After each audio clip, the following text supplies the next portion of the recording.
Good afternoon. Today I'm joined by Dwight Ross. He's our Republican candidate for PVA. Dwight, thank you so much for being with us today. My pleasure. Thank you. Would you like to take a moment and introduce yourself to our viewers? Sure.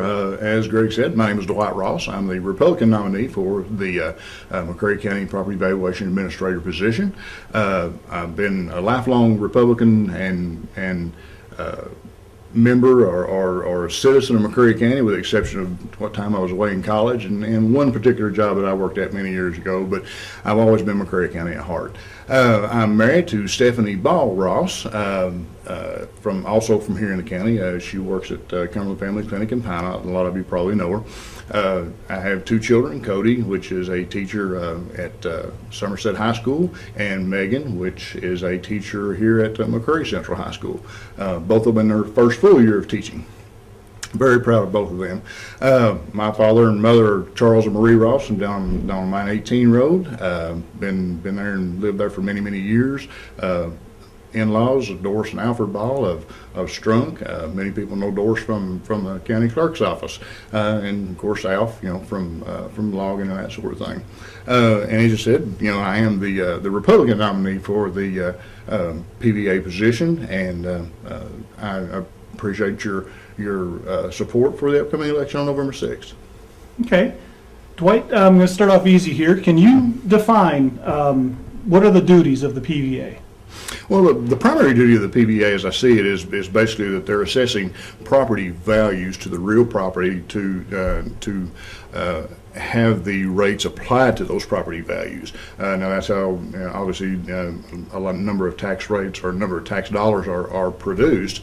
And not only is it real property, but it's tangible property, intangibles, things like that. So the primary responsibility is assessing the property values of the real property. Okay. Do you know what the Kentucky Constitution, what they require when they're assessing property? You know what's required of you? You mean as far as the timing of it, or how the property is assessed, or? Yeah, just like with how you go about with the equity and things like that. Okay. Well, the statutes basically say that the property is to be assessed at fair market value, which basically is the fair market value is, whenever you decide to sell your house, that's the selling price, or I won't say the asking price, because obviously everyone asks, more than a lot of times than what they'll actually get. But it is the fair market value, so that becomes the fair market value when it is sold or something like that. Now, if we're talking about a house that isn't sold, let's say we're talking about a house that's, like in my case, just before I retired, I refinanced my house. So to get a lower rate, well, what happens is you have to do an appraisal, that sort of thing. So they use market sales from within a local geographical area to be able to say, okay, your house is worth this much money. So that becomes the fair market value or fair cash value of it. Now, there are times that that you can't get comparable sales. Like, as a matter of fact, my house, when we had it appraised, they had to actually step outside the normal, I think, 50-mile zone or something or other, and pick up a couple of houses of different sizes to be able to have comparable sales. Then, other than that, I mean, it's going to be my abilities to assess property, whether it be a house, whether it be a business, or whether it be just raw land, based upon the things that I would see as far as the guidelines that we would use from the state. Okay.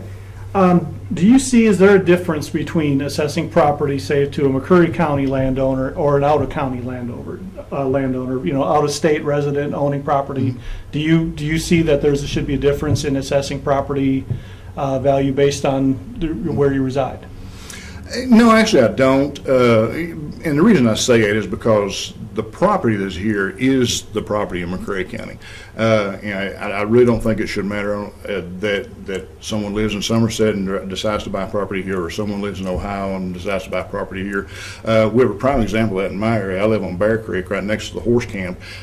So obviously with the horse camp and the federal park and all that stuff, everyone has come in from out of state, out of town, wherever, and paid some large prices for the properties. property prices that, far exceeded what I would have paid or what I thought it was worth. So, no, I don't think they should be assessed any different, but if they're going to pay this amount, then they obviously ought to be paying taxes on what they pay for it. Now, that also doesn't mean that I think that everyone's property should be valued at that same amount. My 20 acres could be a whole lot different simply because I'm not attached to the park. And it's just a few, less than a half a mile away. So I think, the property is in McCreary County, and I don't think living somewhere else should make it an aspect of being a higher property rate or assessed value or a lower assessed value. Okay. One of the things in the PVA's office, you need a certified Kentucky assessor. Mm-hmm. And state law requires it takes, 3 years of experience and 120 hours of classroom. Mm-hmm. Do you have any plans to put somebody through that training, or do you have somebody that already has the assessor certificate in mind for the job? Well, actually, I plan to take the assessment. Matter of fact, that is one of the salary keys that goes along with this, is that you get a training stipend, which allows you to move to different levels of salary to get those. So yeah, I intend very quickly, as quickly as possible, to get that certification myself. Okay. And along the same tokens, if anyone else in the office wants it at the same time, we'll try to see if we can't work out something to be able to get them that as well. Okay. Through the years, the Kentucky Department of Revenue has pushed counties to raise their assessments every year, Mm-hmm. raise it up as a way of handling revenue. How would you react to the state coming in telling you need to raise rates every year?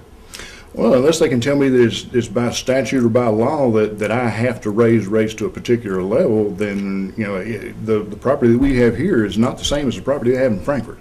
So there has to be some kind of a justification for someone to raise property values by a significant amount, and I just don't see that justification here. I mean, considering we're one of the poorest counties in the nation. So, and not only that poverty level applies to income, but it also should be applying as well to the assessed values. Yeah. Okay. The PVA website, database where people can go get the information. Do you look to make it open to the public like Pulaski County has, or keep it a fee-based system? That's one of the things that I would take a close look at, to find out how much money is generated from it currently. If there's not a significant amount of money generated from that fee basis, then I would hope to just take the fee away from it. But it's also one of those things. If it's a site that you have to maintain and do that sort of thing, there has to be a way to pay for it. So hopefully we can do away with it. If not, then keep it as minimal as possible. Okay. My final question, official question, is do you plan on keeping regular office hours? Are you going to change any office hours or expand it or contract it? No, I don't plan on changing any of the hours, anything like that. To start with, it's going to take a little while to assess how the office is working and how what hours are most specific as far as people needing information and coming in and getting information. We'll still be open normal business hours, same hours that we have now, or the PVA office has now. Hopefully, we can adjust those as needed, in the future. Okay. Like I said, that was my final question, so I'm going to turn the floor over to you. If there's anything else that you'd like to talk about, you have the open mic for you. Okay. Well, thank you. Just a few things, kind of a couple things that you've seen in the paper in the last little bit. The people of McCreary don't have to worry about me raising their assessments. That's not anything I plan. I'm a taxpayer too. If I raise assessment, that means I've got to pay more taxes, and I have no desire to do that. There's been some questions about who I'm running for office for, what particular interest group it is or something like that. There's no interest group. I told someone about 5 years ago that I was kind of interested in this a little bit. They said, well, you ought to take the test. And I thought, nah. And at that time I wasn't retired. I was working away. And I thought, well, it doesn't sound bad. So finally, this was a childhood friend of mine. So I finally committed to him and said, all right, I'll take the test. So I did take the test to kind of see what it was like and passed it. But at that time, I had no intentions of running. But I was looking ahead and thinking, this would probably be the perfect time to do it, since I've been retired for about a year and a half now. So that's kind of where some of that things come from. So you don't have to have fears about me not being able, or the people don't have to have fears about me not being able to do the job or doing the job for someone else. I'm doing this to help the people in McCray County, to help the county grow and do the right things. To me, there has just been so much stuff that's been going on in county government. You know, I've been a person. I've been able to cross barriers and work with people because I've always said, you know, I've had the ability. I was told I had the ability anyway to see people, see things from other people's perspective.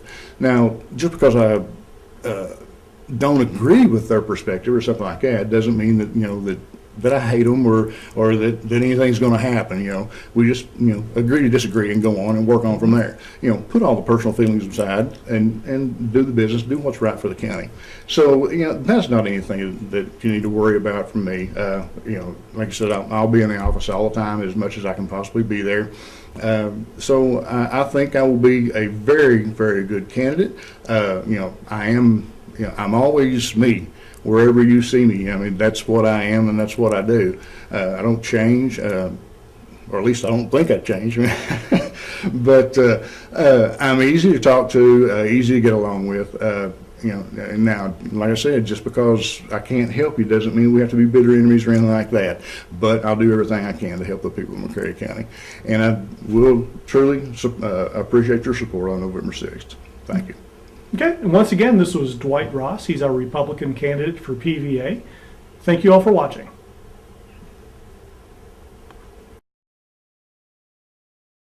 Hello again. Today we're joined by Joni Carson. She's our Democratic candidate for PVA. Joni, thank you so much for being with us today. You're welcome, and thank you for having me. You're very welcome. I'd like to take a moment and introduce yourself to our viewers. Okay. As he said, my name is Joni Carson, and I've been your Chief Deputy PVA for the past 12 years. I'm certified, qualified, experienced, well, the most experienced candidate that you have between the two of us. I've proven what I can do in the PVA office, and I would like to continue doing that for you. Okay. We're going to start off real easy. Question for you. Can you define the duties of PVA? The PVA has a number of duties that he or she can be responsible for. The most important thing, the most important duty is representing the people of McCray County. The citizens are the priority of the PVA office. What we do in there is help you with your vehicles if you have problems. Of course, you know, we assess your property. We do have reporting responsibilities to the state, to the Department of Revenue in Frankfort. But other than that, the PVA's most important responsibility is to the people of the county. It does entail a lot of different items that you have to take care of, but that's as in any job. In any job, you have a lot of things that you're responsible for. Okay.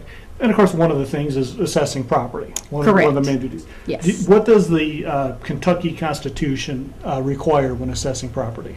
It requires that, first of all, your property is supposed to be assessed at 100% fair cash value as of January 1st of each year.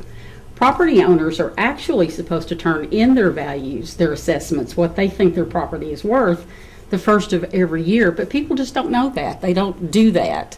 I didn't really know that before I started working in the PVA office. But physically, you need to go, the PVA office has to go look at your property once every 4 years.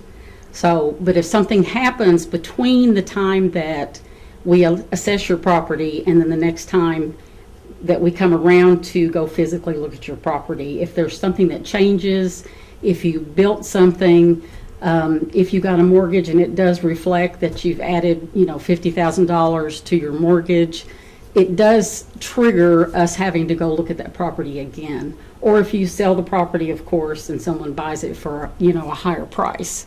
So there are things that do occur between that 4-year period, in that 4-year period.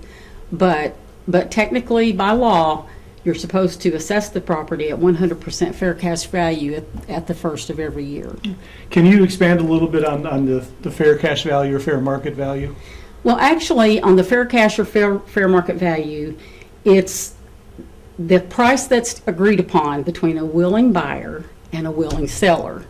But in other words, if something goes to master commissioner sale and it's, you know, sold on the courthouse steps, or if something's repossessed and there's, a loan balance that they buy it back for, et cetera, et cetera. That isn't considered what they call an arm's length transaction or a fair cash value, fair market value. Fair cash and fair market is used loosely and interchangeable. It's basically the same thing. There are some minor differences in that wording, but Frankfurt uses both, so we use both. But the arm's length transaction is what really sets the price of your property. And that's when you willingly sell your property to me and we agreed on a price. And that sets your property value. Yes. Okay. Let's talk a little bit about assessments and how do you go about assessing property for residents? And is there a difference between assessing somebody who is in the county, owns county, or like an outer state landholder owning property in McCreary County? Is there any difference in how those are assessed? There actually isn't. Sometimes we think there should be. And the only reason we say that is a lot of times what we've discovered is that a lot of land that's owned by people who are out of state, they aren't here to take care of it. And they may have a low assessment because nothing's on the property, or if they had something on the property, it's dilapidated, et cetera, et cetera.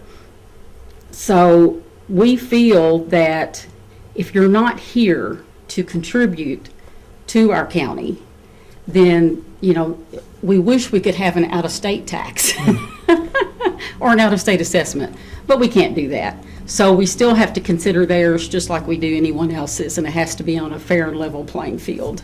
Okay. Yes.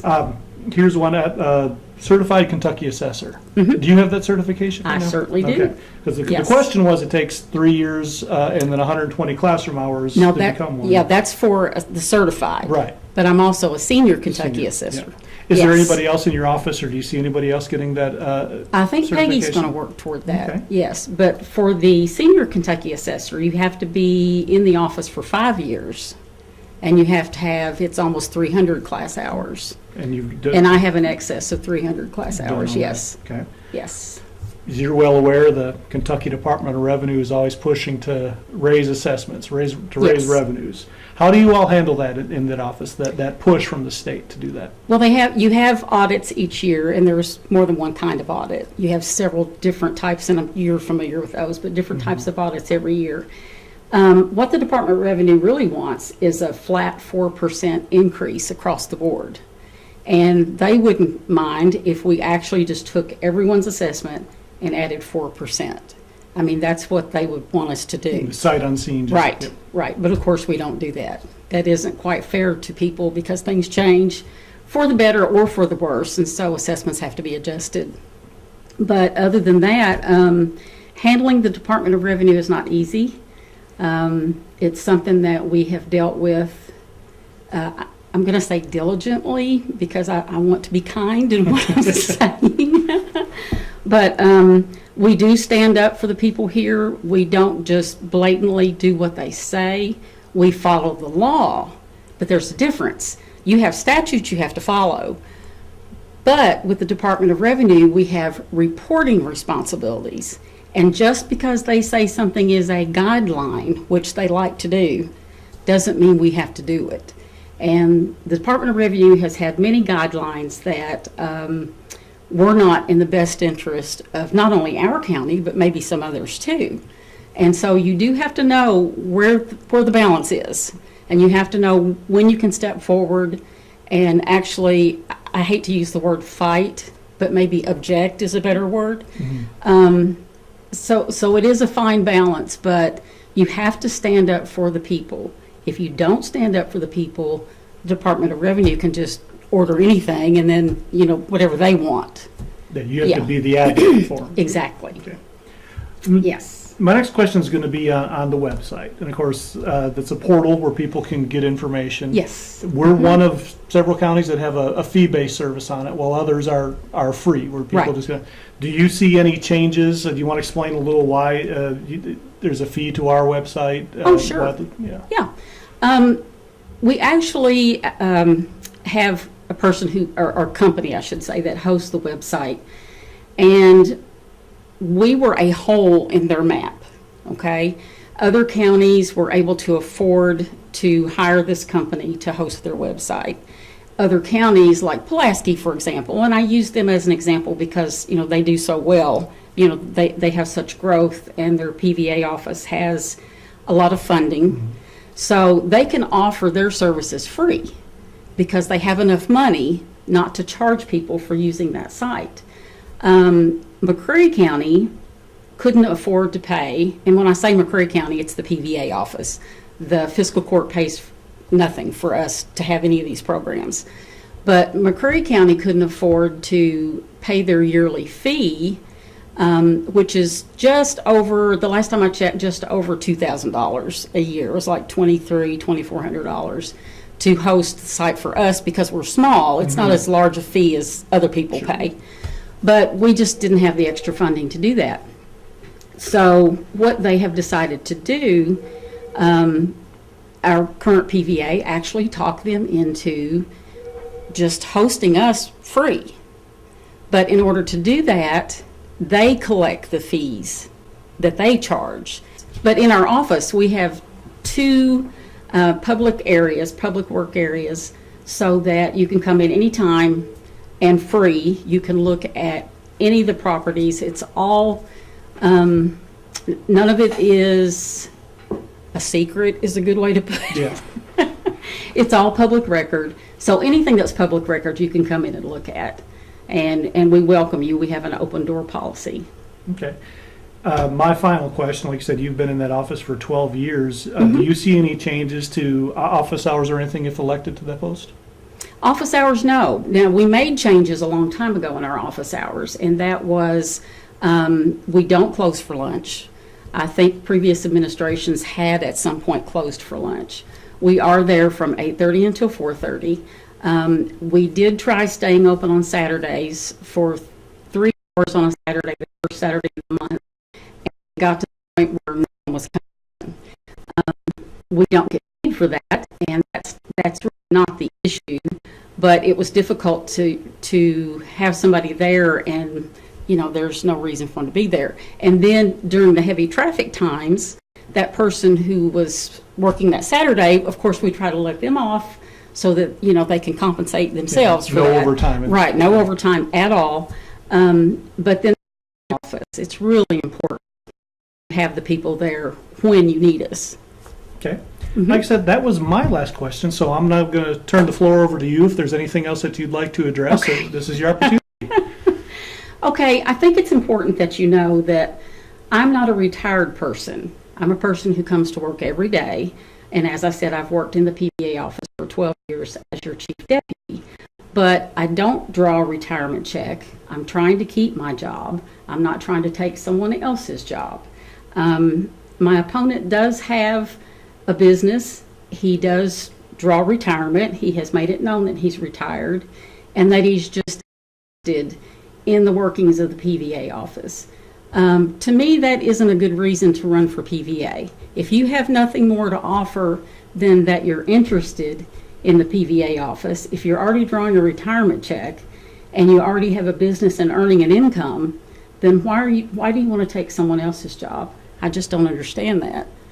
But I would like to say that we're always willing and able to talk to you about anything that you have questions about. We've always welcomed everyone into our office. And as I said earlier, it's an open door policy. We actually took a door down that kept people from coming in the office. And you can walk in the office anytime. You can walk into any of the offices that belong to us. We no longer have doors on any of them. Well, we do have one door, and it locks some of the secured items, right? And then there is a door that goes into my office, but it doesn't lock. So we don't even close it. But I just would like to say that I would very much appreciate your vote, as would Peggy Kilby and Anthony Heflin.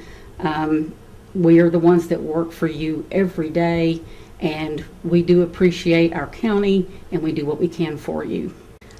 I want to commit to you right now that I won't raise your assessments. I know that sounds crazy. Other than, you know, like I was talking about, if somebody bought a house for $20,000 over what we had it assessed for. I'm afraid we have to change that because that's how the statute reads. But I want to commit that I won't change your assessments. I say that because I have the knowledge and the ability to make that work without affecting the county adversely. It won't affect the bottom line of the county. It won't affect our contribution to the county. And I would challenge my opponent to do the same thing if he wins. And the reason I say that is my opponent used to work for the Department of Revenue. My opponent stated in a previous debate that the Department of Revenue would tell him what to do. So ask yourself a question. The Department of Revenue wants your assessments raised. My opponent worked for the Department of Revenue. I think that'll answer your question. Thank you. Thank you. Joni? Yes. Thank you so much for being with us. You're welcome. This Thank is you. Joni Carson. She's our Democratic candidate for PVA. Thank you all for watching.